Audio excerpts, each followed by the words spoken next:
Homo dues مستقبل کی تاریخ قسط number 7 the web of meaning. لوگ فرضی قواعد کا نظریہ نہیں سمجھ پاتے کیونکہ ان کے خیال میں صرف دو اقسام کی سچائیاں ممکن ہیں، وجودی سچائیاں اور داخلی سچائیاں، یعنی objective realities and subjective realities.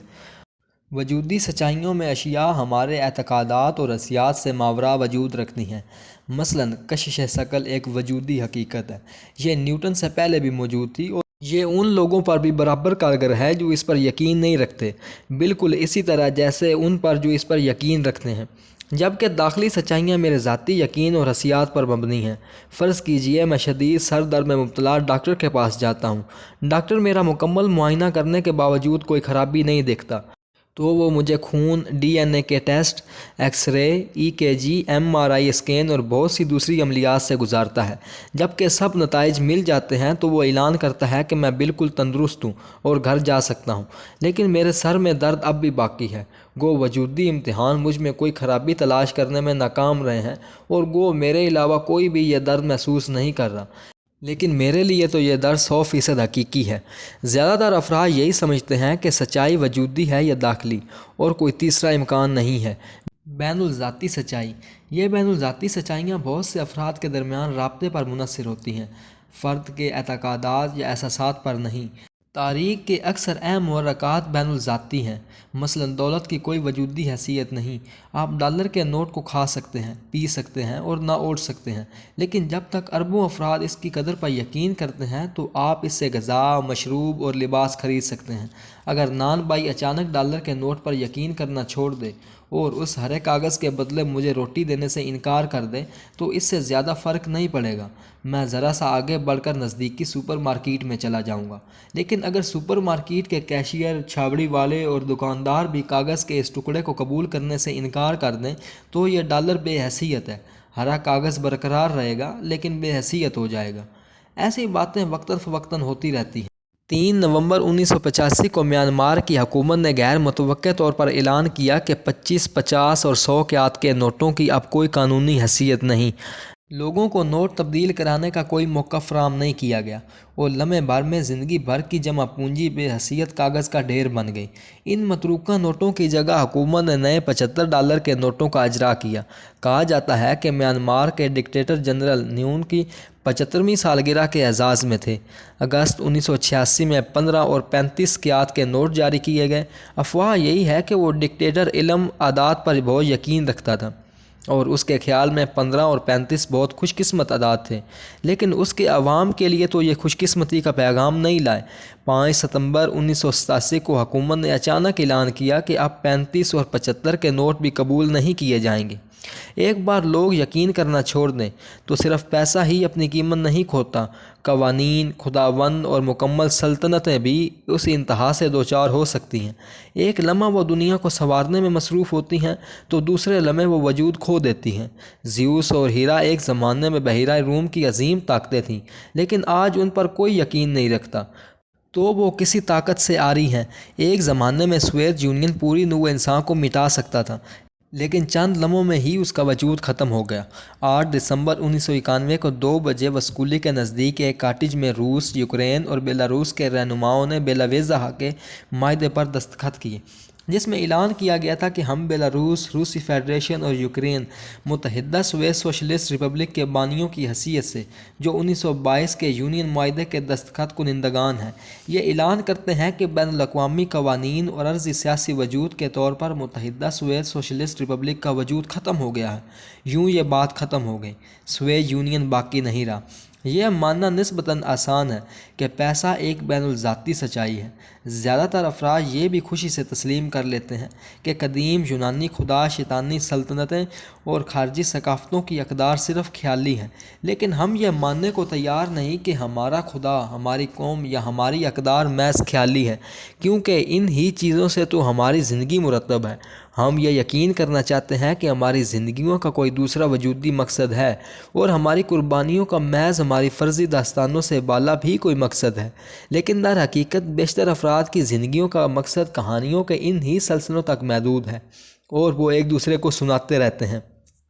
جب بہت سے افراد مل کر داستانوں کی ایک روایت قائم کرتے ہیں تو اس سے معنی پیدا ہوتے ہیں۔ کوئی مخصوص عمل، مثلا چرچ میں شادی کرنا، رمضان میں روزے رکھنا یا چناؤ کے دن ووٹ ڈالنا، میرے لیے اہم کیوں ہے؟ کیونکہ یہ میرے والدین کے لیے بھی اہم ہے، میرے بھائی، میرے ہمسائے، قرب و جوار کے شہری اور دور دراز کے شہریوں کے لیے بھی اہم ہے۔ اور ان سب کے خیال میں یہ اہم کیوں ہے؟ کیونکہ خود ان کے دوست اور ہمسائے بھی یہی سمجھتے ہیں۔ لوگ مستقل ایک دوسرے کے اعتقادات کو ایک مستقل خودکار دائرے میں بڑھاتے رہتے ہیں۔ ایک دوسرے کے اعتقاد کی تائید سے ہر بار یہ جال اور زیادہ معنی افریح ہو جاتا ہے، یہاں تک کہ آپ بھی وہی ماننے پر مجبور ہو جائیں گے جو سب مان رہے ہیں۔ پھر بھی دہائیوں اور صدیوں میں معنی کے یہ جال بکھر جاتے ہیں اور ان کی جگہ نئے جال بن جاتے ہیں۔ تاریخ کے مطالعے کا مطلب ہے کہ ان جالوں کے بننے اور بکھرنے کا مشاہدہ، اس بات سے آگاہ ہونا کہ جو چیز لوگوں کو کسی زمانے میں زیادہ اہم لگتی ہو، ان کی اولادوں کا زمانہ آنے تک اپنے معنی کھو دے گی۔ 1187 کے معرکہ حطین میں صلاح الدین ایوبی نے صلیبی حملہ آوروں کو شکست دے کر یروشلم فتح کر لیا۔ اس کے جواب میں پوپ نے اس شہر کو دوبارہ فتح کرنے کے لیے تیسرا صلیبی حملہ کیا۔ جان نام کے ایک نوجوان معزز کو تصور کیجیے، جو صلاح الدین سے جنگ کرنے گھر سے نکلا تھا۔ جان کا خیال تھا کہ اس کے عمل کے وجودی معنی ہیں۔ اس کا ایمان تھا کہ اگر وہ اس صلیبی جنگ میں مارا گیا تو موت کے بعد اس کی روح جنت کی سمت پرواز کر جائے گی، جہاں وہ آسمانوں پر ابدی مسرت حاصل کر لے گا۔ اسے یہ سن کر دہشت ہوتی کہ روح اور جنت انسانوں کی تراشی ہوئی کہانیاں ہیں۔ جان کو دل و جان سے یقین تھا کہ وہ اگر کسی طرح اس مقدس مقام تک پہنچ گیا اور اگر کسی بڑی مونچھوں والے مسلمان سپاہی نے اپنے کلہاڑے سے اس کے سر پر وار کیا تو اسے ناقابل بیان درد برداشت کرنا پڑے گا۔ اس کے کان بجنے لگیں گے، اس کے پاؤں جواب دے دیں گے، آنکھوں کے سامنے تاریکی چھا جائے گی اور دوسرے ہی لمحے اسے اپنے اطراف بہت چمکیلی روشنی نظر آئے گی۔ وہ فرشتوں کی آوازیں اور بربط کے سر سنے گا اور روشن چہروں والے فرشتے اپنے سروں کے ساتھ اسے ایک عظیم سنہری دروازے سے اندر داخل کر دیں گے۔ جان کو ان تمام باتوں پر مکمل ایمان تھا، کیونکہ وہ ایک گھنے طاقتور معنی کے جال کا حصہ تھا۔ اس کی ابتدائی یاد دادا ہنری کی زنگ آلود تلوار کے بارے میں تھی، جو قلعے کے مرکزی برآمدے میں آویزاں تھی۔ اپنے زمانہ طفلی سے ہی جان نے دادا ہنری کی کہانیاں سنی تھی، جو دوسری صلیبی جنگ میں مارے گئے تھے اور اب وہ فرشتوں کے ساتھ جنت میں آرام کر رہے تھے۔ وہاں سے وہ جان اور اس کے خاندان کی سرپرستی کرتے ہیں۔ جب مغنی قلعے کی سیر کرتے تو عموماً ان بہادر صلیبی فوجیوں کے گیت گاتے جو عرض مقدس کے لیے لڑے تھے۔ جب جان چرچ جاتا تو وہاں کی رنگین شیشوں کی کھڑکیوں سے لطف اندوز ہوتا۔ ایک میں بولیان کے گاڈفری ایک گھوڑے پر سوار ایک مکار چہرہ مسلمان کو اپنے نیزے سے نڈال کر رہے ہیں۔ ایک دوسری تصویر میں گناہ گاروں کی روحیں دوزخ کی آگ میں جل رہی ہیں۔ جان نہایت نماک سے مقامی پادری کو سنا کرتا۔ جہاں تک وہ جانتا تھا یہی سب سے بڑا عالم تھا۔ تقریباً ہر اتوار کو خوبصورتی سے تراشی کہانیاں اور شگفتہ لطائف کے ذریعے پادری سمجھایا کرتا کہ کیتھولک چرچ سے باہر کوئی بخشش نہیں ہے۔ روم میں پوپ ہی ہمارا مذہبی باپ ہے اور ہمیں ہمیشہ اس کے احکامات کی پابندی کرنی چاہیے۔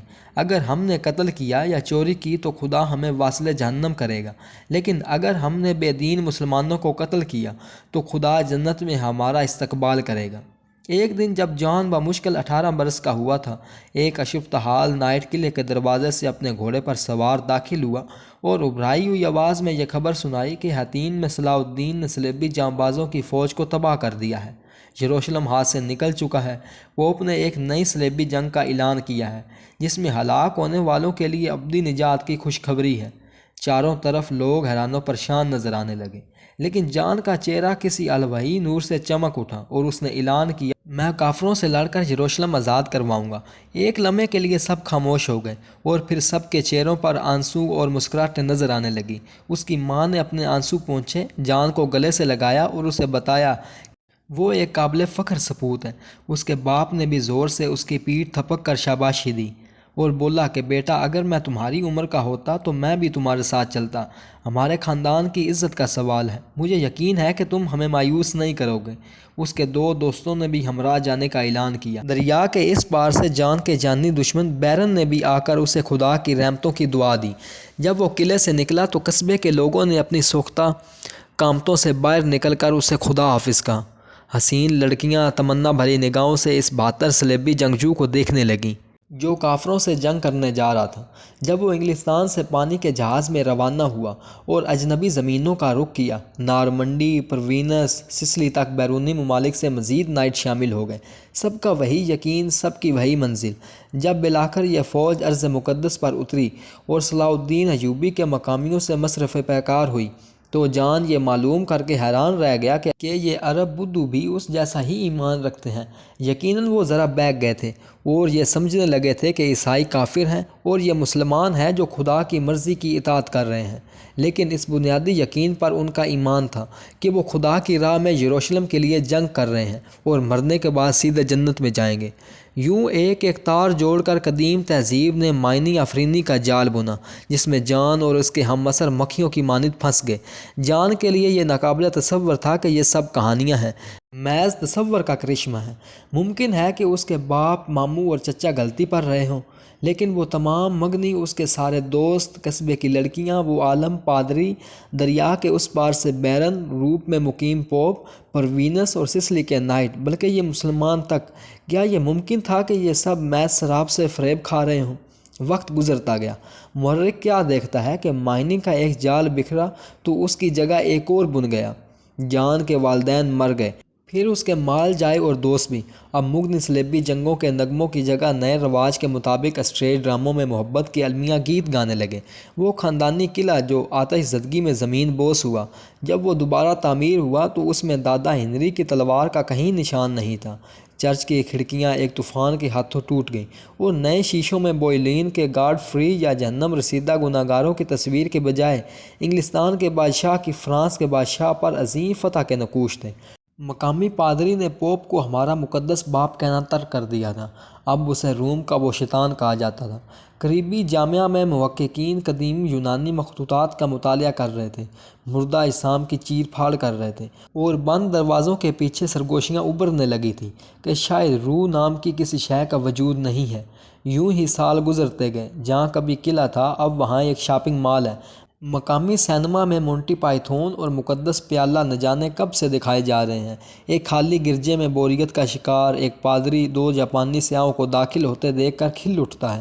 وہ تفصیل سے انہیں روغنی شیشے کی کھڑکیوں کے بارے میں بتاتا ہے۔ وہ شائستگی سے مسکرا دیتے ہیں، مکمل ناسمجھی میں گردن ہلا دیتے ہیں۔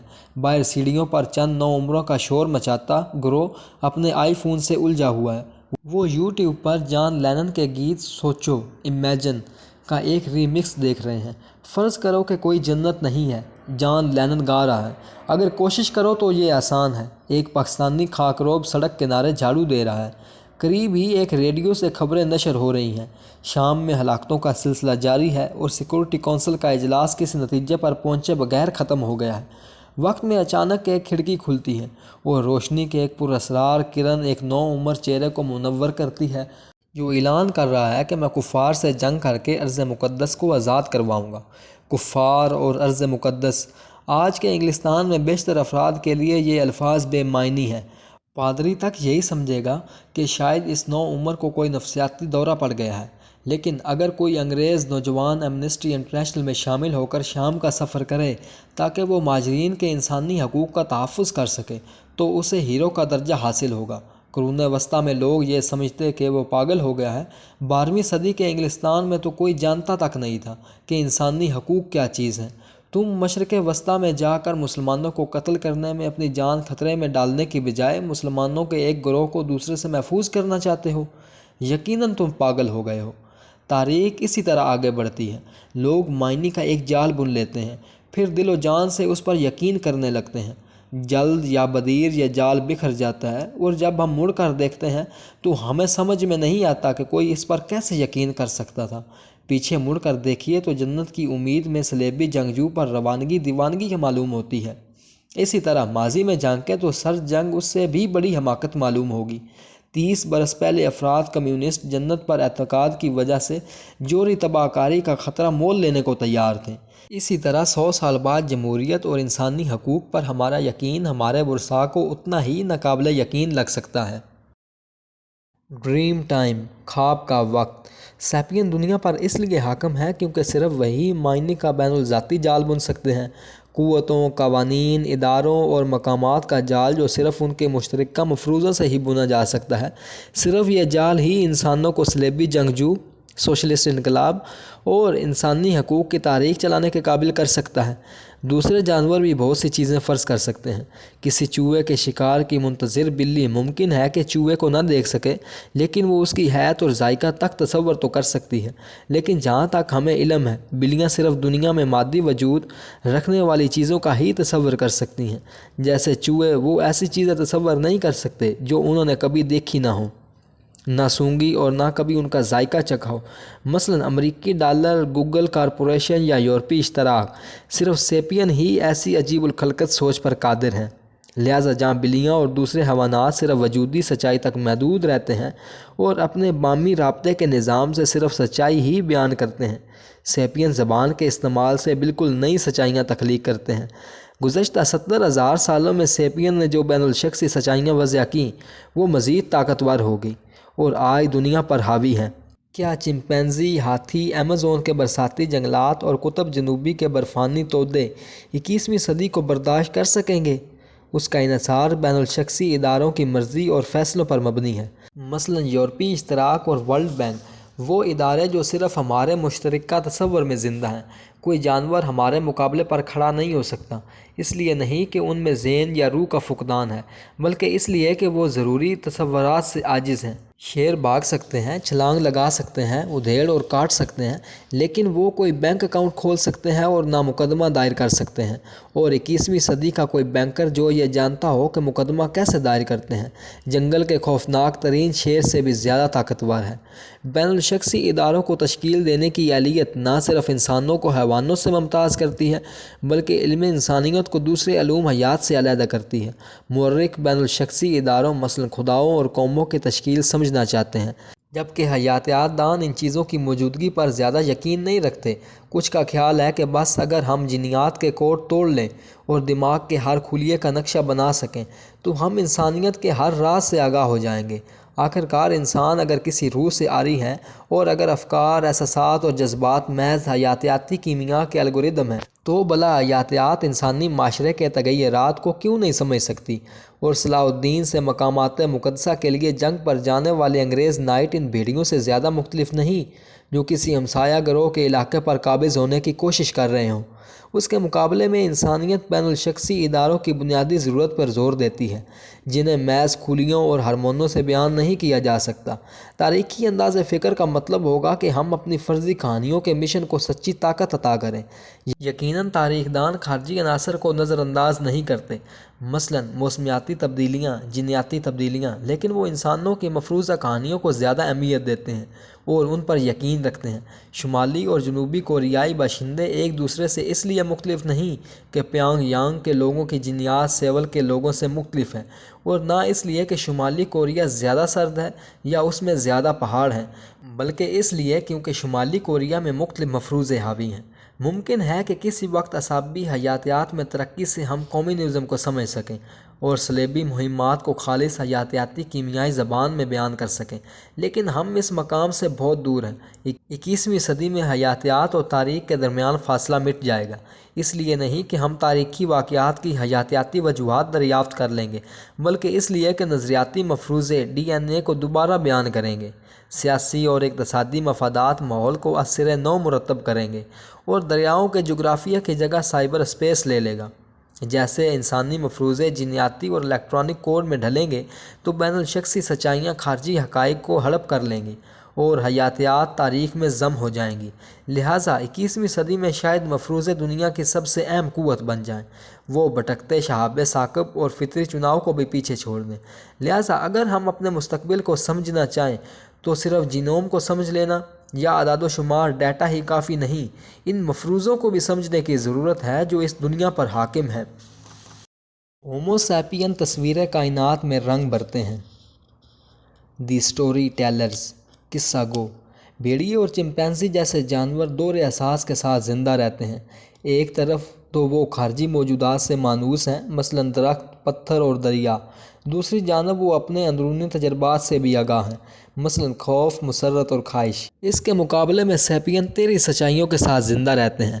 درختوں، دریاؤں، خوف اور خواہشات کے ساتھ سیپین کی دنیا میں دولت، خدا، قوم اور کارپوریشن کی کہانیاں بھی عام ہیں۔ تاریخ کے سفر کے ساتھ خداؤں، قوموں اور کارپوریشنوں کا اثر دریاؤں، خواہشوں اور خوف کے مقابلے میں زیادہ حاوی ہو گیا ہے۔ دنیا میں اب بھی بہت سے دریا ہیں، لوگ اب بھی خوف اور خواہش کے زیر اثر محرک ہوتے ہیں، لیکن یسوع مسیح، فرانسیسی جمہوریہ اور ایپل کارپوریشنوں نے دریاؤں کو لگام دے دی ہے، اور اب یہ ہماری خواہشات اور خوف تراشتے ہیں۔ کیونکہ 21ویں صدی کی ٹیکنالوجی سے یہ مفروضے اور زیادہ طاقتور ہو جائیں گے، تو اپنا مستقبل سمجھنے کے لیے یہ ضروری ہے کہ ہم یہ سمجھ سکیں کہ مسیح، فرانس اور ایپل اتنے طاقتور کیسے ہو گئے۔ انسانوں کا خیال ہے کہ تاریخ وہ خود رقم کرتے ہیں، لیکن دراصل تاریخ کہانیوں کے اطراف طواف کرتی ہے۔ ایک انفرادی انسان کی بنیادی اہلیت میں پتھر کے زمانے سے زیادہ تبدیلی نہیں آئی ہے، لیکن کہانیوں کے تانے بانے مضبوط تر ہو گئے ہیں، اور انہوں نے تاریخ کو پتھر کے دور سے سلیکون کے زمانے تک پہنچا دیا ہے۔ اس کی ابتدا تقریباً 70,000 سال پہلے ہوئی، جب ادارکی انقلاب یعنی کاگنیٹو ریولوشن نے سیپین کو ان چیزوں کے بارے میں گفتگو کرنا سکھا دیا تھا جو محض اس کے خیالوں میں موجود تھی۔ آئندہ 60,000 سالوں میں سیپین نے بہت سے فرضی جال بنے، لیکن یہ علاقائی اور مختصر رہے۔ جیسے کسی قابل احترام جد کی روح جو ایک قبیلے کے لیے قابل پرستش تھی، وہ ہمسایہ قبیلے کے لیے مکمل اجنبی ہوتی۔ کوڑیاں جو ایک علاقے میں بہت قیمتی ہوتی، وہ قریبی پہاڑ کی دوسری جانب بے قیمت ہو جاتی۔ پھر بھی اجداد کی روح اور قیمتی کوڑیوں سے فائدہ تو ہوا کہ ان کی مدد سے سینکڑوں بلکہ ہزاروں سیپین باہمی تعاون پر آمادہ ہوئے، جو چمپینزی یا نیانڈرتھال کی جبلت سے بہت زیادہ تھا۔ لیکن جب تک سیپین شکاری متلاشی رہے، وہ بہت بڑے پیمانے پر اشتراک سے عاجز تھے، کیونکہ ایک بڑے شہر یا مملکت کا پیٹ محض شکار کی تلاش سے تو نہیں بھرا جا سکتا تھا۔ لہٰذا پتھر کے دور کے ارواح، پریاں اور شیاطین نسبتاً کمزور وجود تھے۔ 12,000 سال قبل زرعی انقلاب شروع ہوا۔ اس سے بین الشخصی روابط کو بڑھانے اور مضبوط کرنے کی مادی بنیاد جڑ پکڑ گئی۔ زراعت سے گنجان شہروں اور فوجوں کے ہزاروں سپاہیوں کو غذا کی فراہمی ممکن ہو گئی، لیکن پھر بین الشخصی روابط کو ایک نئی رکاوٹ کا سامنا ہوا۔ اجتماعی مفروضوں کو محفوظ رکھنے اور اجتماعی تعاون کو یقینی بنانے کے لیے ابتدائی کسانوں کو انسانی ذہن کی اعداد و شمار کی آلیت کو استعمال کرنا پڑا، جو بہت محدود تھی۔ کسان عظیم خداؤں کی کہانیوں پر یقین رکھتے تھے۔ انہوں نے اپنے پسندیدہ خداؤں کے معبد تعمیر کیے، ان کے اعزاز میں تہوار منائے اور اس راہ میں قربانیاں دیں۔ ان پر زمین، آمدنی کا 10واں حصہ اور تحائف نچھاور کیے۔ 6,000 سال قبل قدیم سومیریم، موجودہ عراق کے ابتدائی شہروں میں معبد صرف عبادت گاہیں نہیں ہوتی تھیں، بلکہ سیاست اور اقتصادیات کا اہم مرکز بھی۔ سومیرائی خدا وہی کام انجام دیتے تھے جو آج کے دور میں کارپوریشن اور برانڈ انجام دیتے ہیں۔ آج کارپوریشن فرضی قانونی وجود ہیں جو جائیداد کے مالک ہیں، رقم ادھار دیتے ہیں، ملازم بھرتی کرتے ہیں اور اقتصادی اداروں کی بنیاد رکھتے ہیں۔ عروق، لگاش اور شورپاک کے قدیم شہروں میں خدا بھی ایسے ہی قانونی وجود رکھتے تھے جو زمینوں کے مالک ہوتے، غلام رکھتے، قرض دیتے اور لیتے، تنخواہیں تقسیم کرتے اور بند اور نہریں تعمیر کرتے۔ کیونکہ خدا کبھی مرتے نہیں تھے اور ان کی کوئی اولاد بھی نہیں ہوتی تھی کہ وراثت کے جھگڑے ہوتے، تو ان کی زمینی ملکیت اور طاقت بڑھتی رہتی۔ سومیریوں کی بڑھتی ہوئی تعداد خود کو خدا کا غلام پاتی، خداؤں کی مقروض ہوتی، ان کی زمینوں پر ہل چلاتی، انہیں مالیہ اور لگان دیتی، بالکل جیسے آج جان فرانسسکو میں گوگل کا ملازم ہے جبکہ میری مائیکروسافٹ کے لیے کام کرتی ہے۔ بالکل ایسے ہی قدیم عروق میں ایک شخص خدائے عظیم اینکی کا ملازم تھا، جبکہ اس کی ہمسایہ اناننا نام کی دیوی کی باندی تھی۔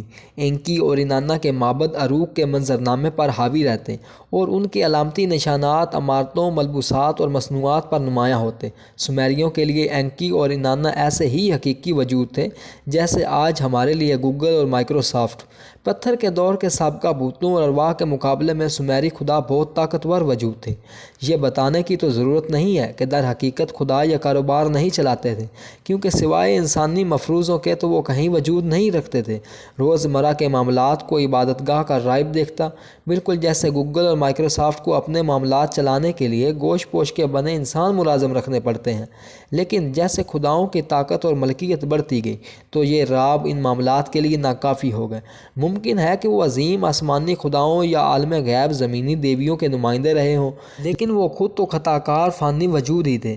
انہیں یہ یاد رکھنے میں دشواری ہوتی تھی کہ کون سی زمینیں اور باغات دیوی اینانا کی ملکیت ہیں، اس کے کتنے ملازمین کو تنخواہ مل چکی ہے، دیوی کے کن کرایہ داروں نے کرایہ ادا نہیں کیا ہے، اور دیوی نے اپنے قرض داروں پر کیا شرح منافع لاگو کی ہے۔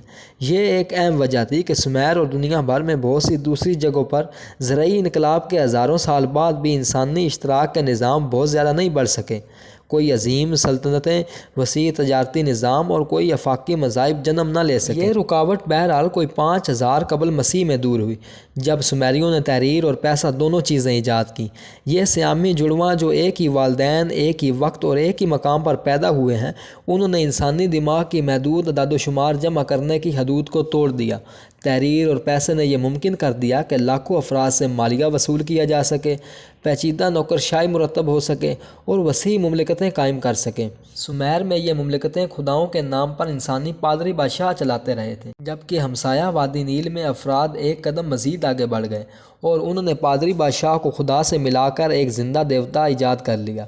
فرعون مصری فرعون کو نائب خدا کے بجائے اصلی خدا سمجھتے تھے۔ تمام مصر اسی خدا کی ملکیت تھا اور تمام شہریوں پر لازم تھا کہ اس کے احکامات کی تعمیل کریں اور اس کا عائد کردہ مالیہ ادا کریں۔ سومیری معبدوں کی مانند فرعونی مصر میں بھی خدا اپنی ملکیت کا کاروبار خود نہیں چلاتا تھا۔ کچھ فرعین جابر حکمران تھے، جبکہ دوسرے اپنا دن میلوں اور تقریبوں میں گزارتے، لیکن ہر دو معاملات میں مصر کے انتظامی نظم و نسق کا کام ہزاروں تعلیمی یافتہ حکام کے سپرد تھا۔ دوسرے تمام انسانوں کی مانند فرعون بھی حیاتیاتی جسم کے مالک تھے، حیاتیاتی ضروریات، خواہشات اور احساسات کے مالک، لیکن زندہ فرعون زیادہ اہم نہیں تھے۔ وادی نیل کا اصل حکمران تو وہ فرضی فرعون ہوتا جو ان کہانیوں میں زندہ رہتا، جو لاکھوں مصری ایک دوسرے کو سناتے تھے۔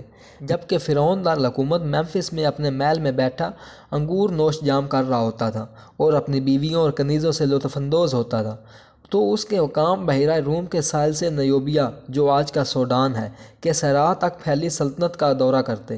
یہ نوکرشاہی حساب لگاتی کہ کس گاؤں پر کتنا مالیہ لاگو ہے، ان کا نرسل کے لمبے پارچوں پر اندراج کرتے اور ممفس روانہ کر دیتے۔ جب کبھی ممفس سے حکم آتا کہ فوج کے لیے سپاہی بھرتی کیے جائیں یا کسی تعمیری منصوبے کے لیے مزدور، تو حکام ضروری بھرتی کرتے۔ وہ حساب کرتے کہ شاہی اناج کے ذخیرے میں کتنا گندم موجود ہے، نہروں اور آبی ذخائر کی صفائی میں کتنے دن لگیں گے، ممفس بھیجنے کے لیے کتنی بطخیں اور سور درکار ہیں، تاکہ فرعون کے محل کے عشائیے میں خلل نہ پڑے۔ جب کسی زندہ فرعون کا انتقال ہو جاتا اور اس کی لاش کو حنوط کر کے ایک غیر معمولی جنازے کے جلوس کی صورت ممفس سے باہر شاہی قبرستان میں لایا جاتا، تب بھی نوکرشاہی کام کرتی رہتی۔ حکام پرچوں پر حساب لکھتے، مالیہ جمع کرتے، احکامات جاری کرتے اور فرعون کی سلطنت کی چولوں کو تیل دیتے رہتے۔ اگر سومیری خدا ہمیں موجودہ دور کے کمپنی برانڈ کی یاد دلاتے ہیں تو وہ زندہ خدا فرعون بھی جدید ذاتی برانڈ کی مثال ہے، مثلاً ایلوس پریسلے، میڈونا یا جسٹن بیبر۔ بالکل فرعون ہی کی مانند ایلوس کا بھی حیاتیاتی جسم تھا، اپنی تمام حیاتیاتی ضرورتوں، خواہشوں اور جذبوں کے ساتھ۔ ایلوس کھاتا، پیتا اور سوتا تھا، لیکن ایلوس محض ایک حیاتیاتی جسم ہی نہیں تھا۔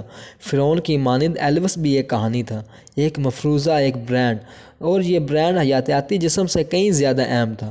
ایلوس کی زندگی میں اس برانڈ نے ریکارڈ، ٹکٹ، پوسٹر اور حقوق کے ذریعے کروڑوں ڈالر کمائے، لیکن اس کے ضروری حصوں کا محض ایک معمولی حصہ ہی خود ایلوس نے ذاتی طور پر کمایا ہوگا، بلکہ اس کا بیشتر حصہ نمائندوں، وکیلوں، پروڈیوسروں اور نائبین کی ایک فوج انجام دیتی تھی۔ لہٰذا جب حیاتیاتی ایلوس بھی مر گیا، تب بھی اس کا برانڈ ایک کاروبار کی صورت میں زندہ رہا۔ آج بھی ایلوس کے مداح اس کے پوسٹر اور البم خریدتے ہیں، ریڈیو اسٹیشن رائلٹی ادا کرتی ہے اور ہر سال 5 لاکھ 60 سے زیادہ افراد اس کے میمفس ٹینیسی میں مقبرے گریس لینڈ کی سیاحت کے لیے آتے ہیں۔ لکھائی ایجاد ہونے سے پہلے کہانیاں انسانی دماغ کے محدود ذخیرے کی وجہ سے مقید ہو جاتی ہیں۔ آپ بہت زیادہ پیچیدہ کہانیاں نہیں گڑھ سکتے کہ جنہیں لوگ یاد ہی نہیں رکھ سکیں، لیکن اب لکھائی کی موجودگی میں اب اچانک آپ بہت طویل اور پیچیدہ کہانیاں بن سکتے ہیں جو انسانی دماغ کے بجائے پرچوں اور تختیوں پر محفوظ ہوتی ہیں۔ کوئی بھی قدیم مصری فرعون کی تمام زمینوں، لگان اور مالیہ یاد نہیں رکھتا تھا۔ ایلوس پریسلے نے تو وہ معاہدے تمام پڑھے بھی نہیں جو اس کی جانب سے کیے گئے۔ کوئی زندہ وجود یورپی یونین کے تمام قواعد و قوانین سے واقف نہیں ہے، اور کوئی بینکر یا CIA کا ایجنٹ دنیا میں ہر ڈالر پر نظر نہیں رکھتا۔ لیکن بہرحال یہ تمام تفاصیل کہیں درج تو ہیں، اور متعلقہ کاغذات کے وجود سے ہی فرعون، ایلوس، یورپی یونین اور ڈالر کی قوت و شناخت قائم ہوئی ہے۔ اسی طرح تحریر نے انسانوں کے تمام معاشروں کو الگورتھم کے انداز میں مرتب کرنے کے قابل کر دیا۔ ہمیں اس الگورتھم کا اس وقت سامنا ہوا تھا جب ہم یہ سمجھنے کی کوشش کر رہے تھے کہ جذبات کیا ہیں اور اذہان کیسے کام کرتے ہیں۔ ہم نے اس کی تعریف یوں متعین کی تھی کہ مرحلہ وار واقعات، اقدامات جن سے شماریات مرتب ہو سکیں، مسائل کا حل نکل سکے اور فیصلے کیے جا سکیں۔ غیر تعلیمی یافتہ معاشروں میں افراد تمام حساب اور فیصلے اپنے دماغ میں کرتے ہیں۔ تعلیمی یافتہ معاشروں میں افراد بڑے نیٹ ورک میں مرتب ہوتے ہیں۔ یوں ہر فرد ایک عظیم الگورتھم کا محض ایک معمولی قدم ہے، اور یہ مکمل الگورتھم ہے جو اہم فیصلے کرتا ہے۔ نوکرشاہی کی بنیاد یہی ہے۔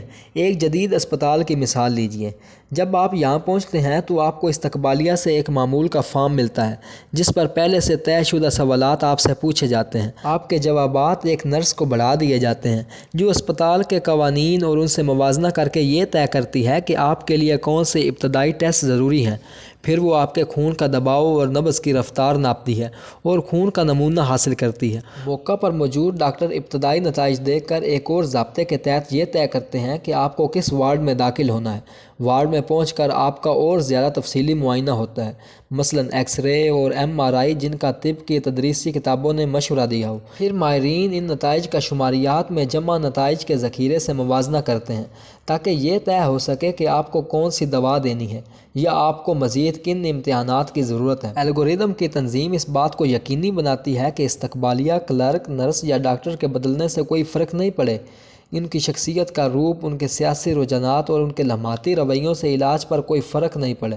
جب تک وہ قواعد اور ضوابط کی پابندی کریں گے، امکان یہی ہے کہ وہ آپ کا کامیاب علاج کریں گے۔ الگورتھم کے نظریے کے حساب سے آپ کی قسمت نظام کے ہاتھوں میں ہے۔ اس وقت اس عہدے پر فائز کسی گوش پوش کے انسان کے ہاتھوں میں نہیں۔ جو بات اسپتال پر صادق آتی ہے وہی فوج، قید خانوں، اسکولوں، اداروں اور قدیم مملکتوں کے لیے بھی درست ہے۔ قدیم مصر یقیناً کسی جدید اسپتال سے ٹیکنالوجی میں بہت پیچھے تھا، لیکن الگورتھم کے طریقے وہی تھے۔ قدیم مصر میں بھی بیشتر فیصلے کسی ذہین فرد واحد کے نہیں ہوتے تھے، بلکہ حکام کا ایک سلسلہ تھا جو بام، پارچوں اور پتھر پر کندہ عمارتوں کے ذریعے رابطے میں رہتے تھے۔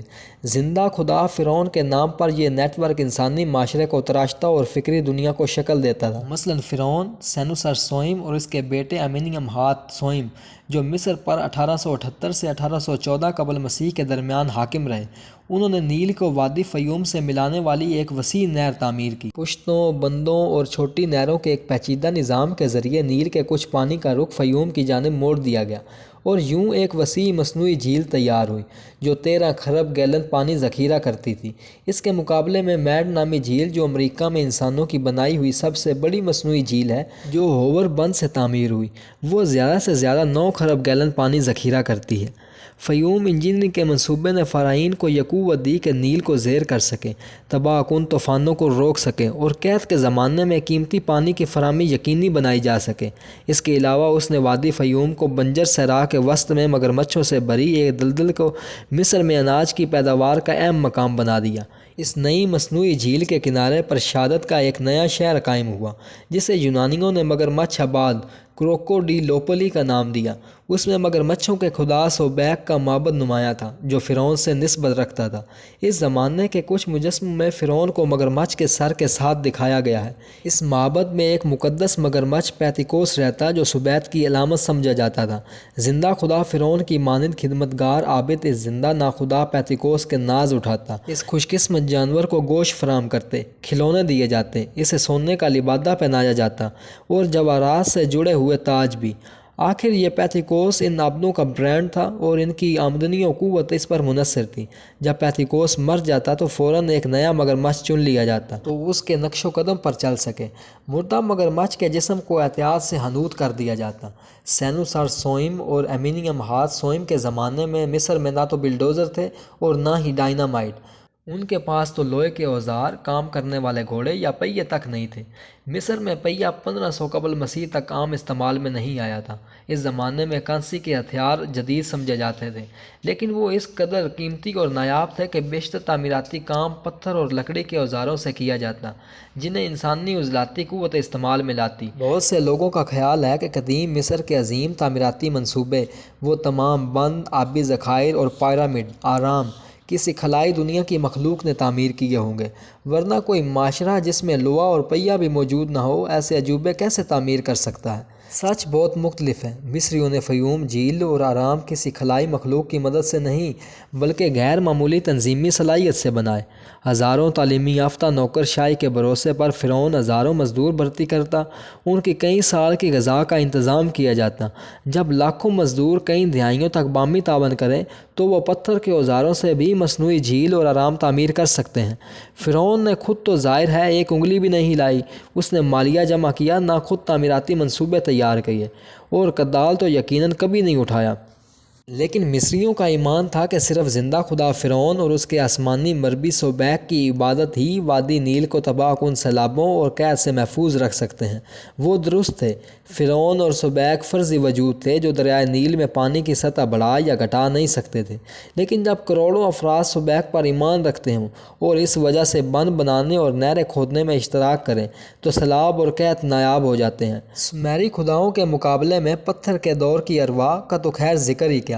قدیم مصری خدا بہت طاقتور وجود رکھتے تھے، جنہوں نے شہر قائم کیے، فوجیں اکٹھا کیں اور کروڑوں انسانوں، گایوں اور مگرمچھوں کی زندگی پر حاکم رہے۔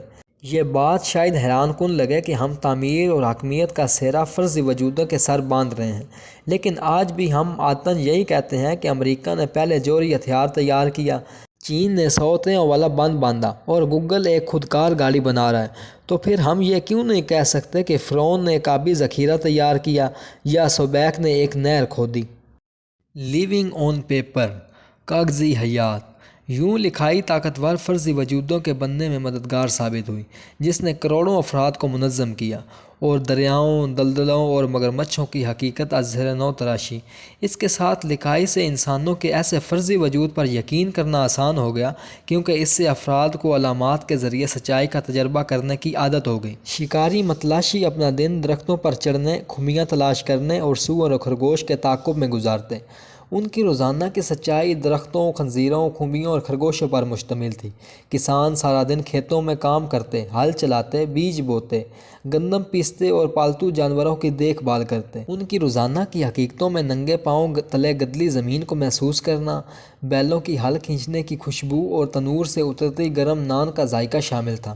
اس کے مقابلے میں قدیم مصر کے لکھاری اپنا بیشتر وقت لکھنے، پڑھنے اور حساب کرنے میں صرف کرتے۔ ان کی روزانہ سچائیوں میں پرچوں پر سیاہی سے نشانات لگانا، جس سے زمین پر کسی کی ملکیت ظاہر ہو، کسی بیل کی قیمت یا کسانوں پر سالانہ مالیہ کا تعین ہو سکے، یہ چیزیں شامل تھیں۔ ایک لکھاری بیک جنبش قلم سارے دیہات کی قسمت کا فیصلہ کر سکتا تھا۔ افراد کی بڑی اکثریت دور جدید تک ان پڑھ رہی، لیکن وہ اہم انتظامی سچائیوں کو زیادہ سے زیادہ تحریری نوشتوں میں دیکھنے لگی۔ اس تعلیمی یافتہ اشرافیہ کے لیے، چاہے وہ قدیم مصری ہوں یا 20ویں صدی کے یورپین، کاغذ پر لکھی ہوئی تحریر کم از کم اتنی ہی حقیقی تھی جیسے کوئی درخت، بیل یا انسان۔ 1940 کی بہار میں جب نازیوں نے شمال سے فرانس پر قبضہ کر لیا تو اس کی بیشتر یہودی آبادی نے جنوبی راستے سے ملک سے فرار ہونے کی کوشش کی، لیکن سرحد عبور کرنے کے لیے انہیں اسپین اور پرتگال کے ویزے کی ضرورت تھی۔ دوسرے مہاجرین کی یلغار کے ساتھ لاکھوں یہودیوں نے بورڈوکس میں پرتگالی قونصلیٹ کا گھیراؤ کر لیا تاکہ زندگی بچانے والا وہ کاغذ حاصل کر سکیں۔ فرانس کی حکومت نے بورڈیو میں اپنے قونصلیٹ کو وزارت خارجہ کی منظوری کے بغیر ویزے جاری کرنے سے روک دیا، لیکن بورڈیو کے قونصل ایرسٹائڈس ڈی سوزا مینڈس نے اپنے 30 سالہ سفارتی پیشہ داؤ پر لگا دیا۔ جب نازی ٹینک بورڈیو کے نزدیک پہنچ رہے تھے تو سوزا مینڈس اور اس کے رفقا نے 10 دن تک دن رات کام کیا، وہ سونے کے لیے بھی بمشکل رکتے، مسلسل ویزے جاری کرتے رہے اور کاغذ پر مہر لگاتے رہے۔ سوزا مینڈس نے تھکاوٹ سے نڈال ہونے سے پہلے ہزاروں ویزے جاری کیے۔ پرتگالی حکومت جو ان مہاجرین کو قبول کرنے کی خواہاں نہیں تھی، اس نے اپنے کارندے بھیجے جو نافرمان کونسل کو واپس لے گئی اور اسے وزارت خارجہ کی نوکری سے بے دخل کر دیا۔ لیکن پھر بھی وہ حکام جنہیں انسانی مصیبت پر کوئی افسوس نہیں تھا، انہیں کاغذی تحریر کا بہت احترام تھا۔ وہ ویزے جو سوزا مینڈس نے حکم کی خلاف ورزی کر کے جاری کیے، فرانس، اسپین اور پرتگال کی نوکرشاہی نے اس کا یکساں احترام کیا اور 30,000 لوگوں کو نازی موت کے چنگل سے نکال لیا۔ سوزا مینڈس محض ایک ربر اسٹامپ سے مسلح ہولوکاسٹ میں یہودیوں کے بچاؤ کے سب سے بڑے مشن کا تنہا ذمہ دار تھا، لیکن تحریری تاریخ کے تقدس کا اثر اس سے کم مثبت رہا ہے۔ 1958 سے 61 کے درمیان کمیونسٹ چین نے ایک عظیم قدم اٹھایا جب ماؤ زے تنگ نے چین کو تیزی سے ایک بڑی طاقت بنانے کا ارادہ کیا۔ اضافی اناج کو صنعتی منصوبوں کی تعمیر کے اخراجات کے لیے استعمال کرنے کی غرض سے ماؤ نے زرعی پیداوار 2 اور 3 گنی کرنے کا حکم دیا۔ بیجنگ میں سرکاری دفاتر سے یہ غیر ممکن حکم نامہ نوکرشاہی کی سیڑھیاں اترتا صوبائی انتظامیہ کی راہداریوں سے ہوتا ہوا دیہاتوں کے حکام تک پہنچا۔ مقامی حکام جو کسی تنقید سے خوفزدہ تھے اور اپنے حکام بالا کی خوشنودی کے خواہاں، انہوں نے زرعی پیداوار میں اضافے کی فرضی رپورٹیں تیار کیں۔ جب یہ جھوٹی رپورٹیں نوکرشاہی کے افسران بالا تک پہنچی تو ہر افسر نے ان میں کچھ اضافہ کیا، قلم کی ذرا سی جنبش سے ادھر ادھر ایک صفر کا اضافہ کر دیا۔ لہٰذا 1958 میں چینی حکومت کو سالانہ زرعی پیداوار کو اصل زرعی پیداوار سے 50% بڑھا کر بتایا گیا۔ ان رپورٹوں پر یقین کرتے ہوئے حکومت نے یہ سمجھتے ہوئے کہ چینی عوام کی ضرورت کے لیے کافی چاول ملک میں باقی رہے گا، لاکھوں ٹن چاول، اسلحے اور بھاری مشینری کے عوض بیرونی حکومتوں کو فروغ کر دیا۔ اس کا نتیجہ تاریخ کے سب سے المناک قحط کی صورت میں نمودار ہوا جس میں کروڑوں چینی ہلاک ہوئے۔ اس دوران چینی زراعتی کرشموں کی پرجوش خبریں دنیا بھر کے سامعین تک پہنچ گئیں۔ نائجیریا کے مثالیت پسند صدر جولیس نارائر چین کی کامیابی سے بہت متاثر تھے۔ تنزانیہ کی زراعت کو جدید خطوط پر استوار کرنے کے لیے نارائر نے چینی طرز کی اجتماعی کھیتی باڑی شروع کی۔ جب کسانوں نے اس پر احتجاج کیا تو نارائر نے فوج اور پولیس بھیج کر روایتی دیہاتوں کو تباہ کر دیا اور لاکھوں کسانوں کو بزور نئے اجتماعی کھیتوں میں منتقل کر دیا۔ حکومتی پروپیگنڈے کے مطابق یہ فارم جنت نظیر تھے، لیکن ان میں سے بہت سے صرف سرکاری کاغذات میں ہی وجود رکھتے تھے۔ دارالخلافہ دارالاسلام میں لکھی گئی رپورٹوں اور ضوابط کے مطابق فلاں فلاں تاریخ پر فلاں فلاں دیہات کے باسیوں کو فلاں فلاں فارم پر منتقل کر دیا گیا۔ در حقیقت جب یہ دیہاتی اپنی نئی منزل پر پہنچتے تھے تو وہاں کچھ نہیں ہوتا تھا، کوئی گھر، نہ کاشتکاری کی زمین، نہ اوزار۔ لیکن اہلکاروں نے اپنے اور صدر نارائر کے لیے بہت کامیابی کی رپورٹیں تیار کیں، جبکہ در حقیقت 10 سال کے اندر ہی تنزانیہ افریقہ کے سب سے بڑے غذائی برآمد کنندہ سے غذا درآمد کرنے والا ملک بن گیا، جو بیرونی امداد کے بغیر اپنی غذائی ضروریات پوری نہیں کر سکتا تھا۔ 1979 میں تنزانیہ کے 90% کسان اجتماعی فارم پر رہ رہے تھے، لیکن وہ قومی زرعی پیداوار کا صرف 5% پیدا کر رہے تھے۔ اگرچہ تحریری تاریخ ایسے حوادث سے پر ہے، لیکن کم از کم حکومتی نقطہ نظر سے زیادہ مؤثر انتظامیہ کے اخراجات بہت زیادہ ہوتے ہیں۔ کوئی حکمران سچائی کو قلم کی ایک جنبش سے بدل دینے کی ترکیب برداشت نہیں کر سکتا، اور اگر تباہی آ ہی جاتی تو اس کے لیے تدارک کے لیے مزید حکیم اور یادداشتیں تحریر کی جاتی اور مزید احکامات، فرامین اور ضوابط لکھے جاتے۔ ممکن ہے کہ تحریری زبان کو سچائی کے اظہار کا سادہ طریقہ سمجھا گیا ہو، لیکن بتدریج یہ سچائی کی شکل بدل دینے کا ایک طاقتور ذریعہ بن گئی۔ جب سرکاری رپورٹیں وجودی سچائیوں سے متصادم ہوں تو عموماً سچائی کو راستہ بدلنا ہوتا ہے۔ جس کا کبھی مالیہ کے حکام، تدریسی نظام یا دوسری پیچیدہ نوکرشاہی سے واسطہ پڑا تو وہ جانتا ہے کہ سچائی سے فرق نہیں پڑتا، آپ کے کاغذ پر جو لکھا ہے وہ زیادہ اہم ہے۔